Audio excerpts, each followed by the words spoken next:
ఇప్పుడు 4 రోజులు నాకు నిద్ర పట్టడం లేదు. ఈ ప్లాట్ ఉన్న ప్లాట్ పోతుందని నా పరిస్థితి ఏం కావాలి, నా పిల్లల భవిష్యత్తు ఏం కావాలి చేసుకొని రూపాయి పోగు చేసి ఆ ప్లాట్ కొన్నాను. ఇవి సిటీకి సరౌండింగ్ దగ్గర నాకు ప్లాట్ ఏడ దొరుకుతుంది. ఏజ్లో మళ్ళీ కష్టపడి ఇంకోటి కొనలేదు. ఇంకా ఏం కొనలేదు సార్. ఇప్పుడు దగ్గర ఇప్పుడు కాటికి దగ్గర అవుతున్నాం. ఇప్పుడు ఆయన ఉన్న ఆడ కోడంగల్లో కూడా కాటి వేయడానికి కూడా సరిగా శ్మశానం సరిగా లేదు. ఇనవా కోడంగల్ ఏముంది శ్మశానం ఆడ ఆయననే పోమని అక్కడ ఆడ పక్కకే ఉంటాడు. కింద బస్ స్టాండ్ ఇంకా కూతపేట దూరం ఉంది శ్మశానం. వినవా ఆడ పోయి బస్ స్టాండ్ కాడ చూడు శ్మశానం చూడమను. శ్మశానం కూడా డెవలప్ చేయలేదు. శ్మశానము ఆడ శ్మశానం కొనిక తోవ సరిగా లేదు. ఇంకా కూడా పోతుంది. నేను 1986లో హైదరాబాద్ వచ్చాను. ఆయన నియోజకవర్గం అది నాది కొడంగల్ నియోజకవర్గం. రేవంత్ రెడ్డి నాది సొంతం ప్రాపర్ గుడిమాల్. నా కొడంగల్ నా సొంతం అత్తగారు. ఆయన ఇన్ని సంవత్సరాల నుంచి కొడంగల్లో ఉన్నాడు కానీ ఏమీ అసలు డెవలప్ లేదు. నేను చిన్నప్పటి నుంచి ఎస్ఎస్సి ఎగ్జామ్ రాసినప్పటి నుంచి చూస్తున్నా కొడంగల్ ఎంత ఉందో గంతే ఉంది. ఒకటి ఇప్పుడు ఈయన వచ్చినాక ఒక నవన డివైడర్ ఒకటి కట్టాడు. ఇప్పుడు ఒకటి హాస్పిటల్ కడుతున్నాడు అంతే.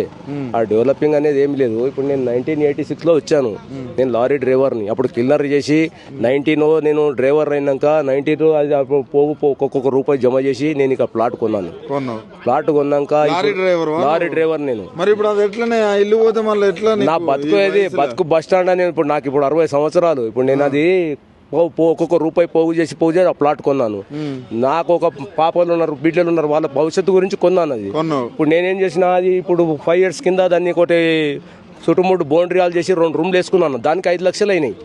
ఆ బౌండరీలు వేసి మనం ఇప్పుడు కిరాయికి అక్కడిక్కడ ఉంది ఎందుకు అని చెప్పి ఇప్పుడు 5 సంవత్సరాల నుంచి దాంట్లోనే ఉంటున్నాను. ఇప్పుడు కూలగొడతాం చేస్తామంటే ఇల్లు తీసుకుంటే మరి మా పరిస్థితి ఏంది? ఇప్పుడు నేను దగ్గర చుట్టుముట్టు ఇక్కడనే పని చేసుకుని జీవనోపాధి ఇక్కడనే ఉంది నాది. ఈ మన కాళీమందిర్ ఏరియాలో ఆడ చేసుకుని ఈడొచ్చి ఉంటున్నాం మనం. ఇప్పుడు ఆయన తీసుకుంటే మా పరిస్థితి ఏం కావాలి? మా పిల్లల పరిస్థితి ఏం కావాలి? తల్లికే పోగులు లేవు. పిన్నమ్మ బంగారు గాజులు తొడిగిస్తున్న లెక్క ఉన్నది ఆయన కథ. ఆడనే సరిగా డెవలప్ లేదు. ఇంట గెలిచి రచ్చ గెలవాడు ఈడొచ్చి. ఈడ ఏంది ఏమి అవసరం? ఇది ప్రజల ప్రయోజనాలు. ఏం ప్రయోజనాలు చేస్తారు ఈడ? ఎట్లా ఓటేసిరే మరి? అరే బుద్ధి గడ్డి తిని ఓసేసి ఆయన గెలిపించినాము. అంటే నువ్వు చిన్నప్పటి నుంచి చూస్తావు కదా. మరి ఆయన చిన్నప్పటి నుంచి ఆయన ఏం చేసింది ఏం లేదు. వాడిని నరుకుతా పీక్తా చీడ్తా గవే మాటలు. ఇప్పుడు సీఎం అయిన తర్వాత కూడా ఆయన అంతా వల్గర్ లాంగ్వేజ్ మాట్లాడకమే ఉన్నది. ఆయన డెవలపింగ్ ఏం లేదు. వినవా ఆయనకు బుద్ధి తప్పైంది ఓటేసి. ఈసారి మాత్రం ఓటు అనేది ఆయనకి వేసే పరిస్థితి లేదు. మళ్ళీ కాంగ్రెస్ లైఫ్లో రాదు.